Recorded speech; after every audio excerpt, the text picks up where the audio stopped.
నెల్లూరు జిల్లా కోవూరు నియోజకవర్గ పరిధిలోని విడవలూరు నుంచి 40 మంది వాలంటీర్లు తెదేపాలో చేరారు. ఈ మేరకు ఆ పార్టీ ఎమ్మెల్యే అభ్యర్థి వేమిరెడ్డి ప్రశాంత్ రెడ్డి తెలిపారు. కూటమి అధికారంలోకి వస్తుందని, 10,000 జీతం వస్తుందన్న భరోసాతోనే వారంతా పార్టీలో చేరారని పేర్కొన్నారు. తెదేపాపై నమ్మకంతో చేరినందుకు వారికి ధన్యవాదాలు తెలిపారు. ప్రస్తుత ఎమ్మెల్యే మహిళా వాలంటీర్లకు గౌరవం ఇవ్వడం లేదని ఆరోపించారు. ఒక మహిళను ఓడించలేక వైకాపా నేతలు అనవసర విమర్శలకు దిగుతున్నారని, ఓట్లు అడిగే ముందు నియోజకవర్గ అభివృద్ధికి ఏం చేశారో చెప్పాలని కూడా డిమాండ్ చేశారు. ఆంధ్రప్రదేశ్లో ప్రతిపక్ష నేతల ఫోన్లను వైకాపా ప్రభుత్వం ట్రాప్ చేస్తుందని తెదేపా నేత దేవినేని ఉమా మహేశ్వరరావు ఆరోపించారు. తెదేపాతో పాటు జనసేన, భాజపా నేతల ఫోన్లను ట్యాపింగ్ చేస్తున్నారన్నారు.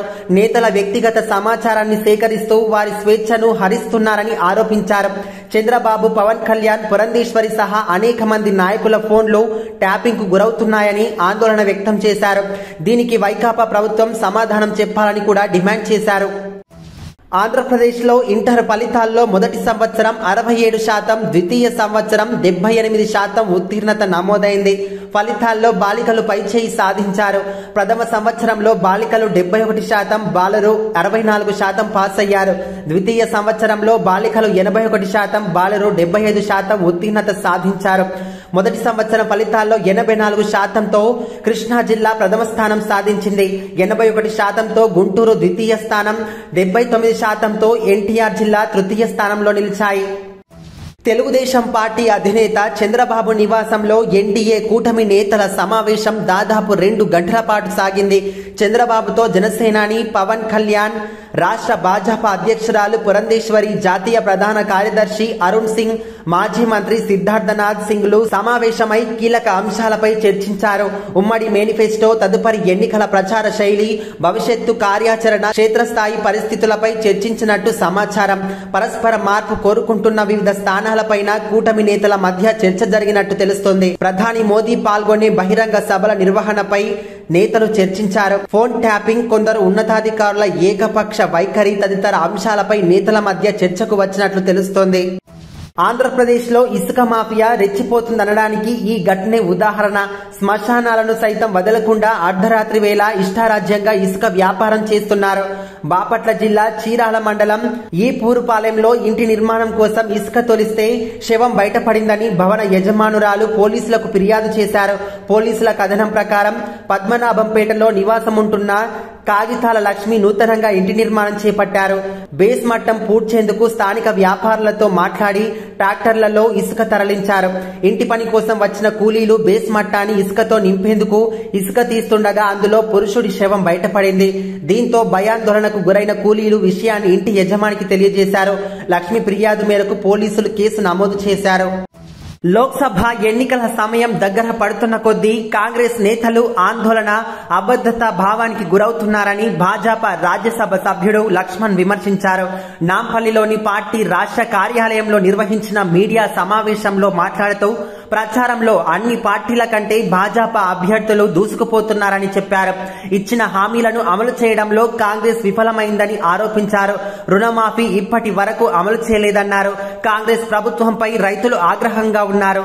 అన్ని హామీలు, గ్యారంటీలు అటకెక్కించి లోక్సభ ఎన్నికలతో ముడిపెట్టడం వల్ల అనుమానాలు కలుగుతున్నాయని కూడా అన్నారు.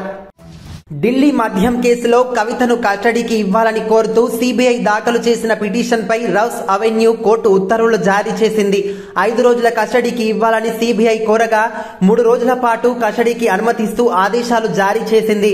కోర్టు తీర్పు నేపథ్యంలో కవితను సిబిఐ కేంద్ర కార్యాలయానికి తరలించనున్నారు.